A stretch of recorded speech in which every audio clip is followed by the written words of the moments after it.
Hello दोस्तों, स्वागत है आपका इंडिया स्टडी यूट्यूब चैनल पे। और आज आप हम देखना चाहते हैं स्वतंत्रता आंदोलन से संबंधित आंदोलन एवं वर्ष।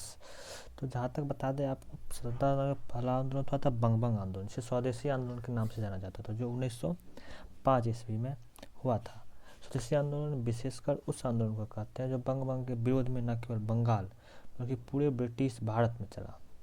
इसका सबसे मेन उद्देश्य था कि अपने वस्तु को अपनाना, बाकी दूसरे विदेश की वस्तु को बहिष्कार करना। यानी जो अभी मोदी जी हमारे चला रहे हैं स्वदेशी आंदोलन, एक तरह से उसको भी आप स्वदेशी कह ही सकते हैं, क्योंकि आत्मनिर्भर जो था उस टाइम से ही चला रहा है। यह स्वदेशी का विचार बंग से भी पुराना है। चलिए अगला देखते हैं हम लोग। मुस्लिम लीग की स्थापना। मुस्लिम लीग की स्थापना आपको हुई थी 1906 ईस्वी में। मुस्लिम लीग की स्थापना क्यों हुई थी? इसमें जो है सो भारत के जो मुसलमान थे उसके अधिकारों को सुरक्षित रखने के लिए मुस्लिम लीग की स्थापना की गई थी। उसके बाद अगला आता है 1907 में कांग्रेस का बंटवारा हुआ था। कांग्रेस का बंटवारा किस में हुआ था? तो नरम दल और गरम दल में, जिसमें इसको सूरत विभाजन भी कहते हैं, जो 1907 में के अधिवेशन में हुआ था, जिसका अध्यक्षता कौन कर रहे थे? रास बिहारी घोष कर रहे थे। जिसमें एक नरम दल था, एक गरम दल था, दो प्रकार के दल इसमें शामिल थे। अगला देखते हैं होम रूल आंदोलन। होम रूल आंदोलन कब हुआ था? होम रूल आंदोलन 1916 ईस्वी में हुआ था। होम रूल आंदोलन 1916 से 1918 तक भारतीय स्वतंत्रता आंदोलन के रूप में फैला गया, जिसका लक्ष्य भारत के लिए प्रभुत्व का दर्जा प्राप्त करना और ब्रिटिश शासन से स्वतंत्रता प्राप्त करना था। एनी बेसेंट और बाल गंगाधर तिलक जैसे स्वतंत्रता सेनानियों ने इस आंदोलन को बढ़ावा दिया था।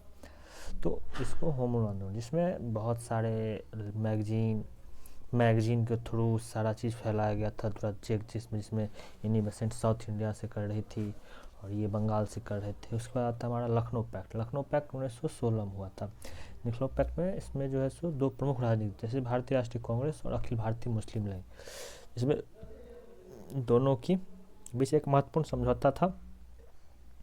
यह अपनी साझा राजनीतिक मांग, इसमें इसके ध्यान युद्ध के बाद भारत के लिए स्वशासन पर था। यानी भारत में जो शासन करना है, अंग्रेज को भगाना है, इसके अकॉर्डिंग से एक समझौता हुआ था, जिसको लखनऊ पैक्ट के नाम से जाना जाता है, जो 1916 में हुआ था।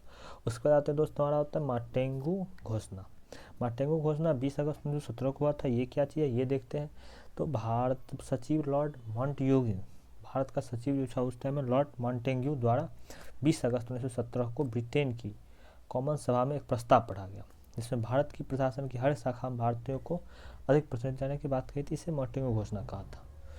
उदारवादियों ने भारत के मैग्ना कार्टा की संज्ञा दी थी। यानी इसमें ये था जो भारतीयों का भारत में सहभागिता कितना हो, इसके अकॉर्डिंग एक प्रस्ताव ला गया था, जिसको मॉन्टेग्यू प्रस्ताव मतलब मॉन्टेग्यू घोषणा कहा जाता है। अगर आप लोग देखते हैं रॉलेट एक्ट। रॉलेट एक्ट तो सबको पता होगा, 19 मार्च 1919 में हुआ था। इसका मुख्य रीजन था जो है सो बिना मुकदमा चलाए जेल में बंद कर सकते हैं आप एक जगह 7 से 8 आदमी से ज़्यादा ग्रुप में नहीं रह सकते हैं। इस एक तरह का कानून अपराध से उसको किया जाता था।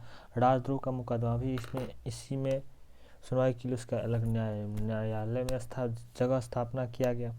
तो मतलब इसको रॉलेट एक्ट को सबसे काला कानून भी कहा जाता है, जिसको आप कह सकते हैं। और उसी रॉलेट एक्ट के विरोध हुआ था जालियांवाला बाग हत्याकांड। मीटिंग चल ही रहा था और रॉलेट एक्ट वाले मतलब कमी सरकार ने लगाई थी जो 7 आदमी से ज़्यादा आप लोग एक जगह नहीं रह सकते हैं।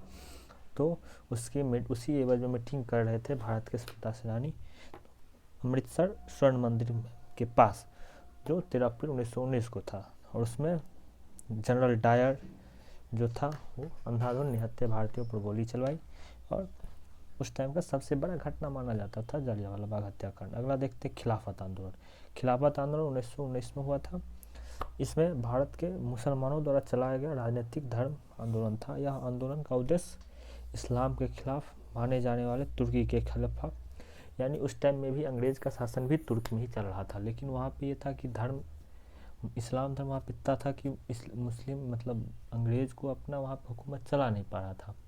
तो उसने धीरे धीरे षड्यंत्र करते करते वहाँ से खलीफा पद जो है उसको ही हटा दिया।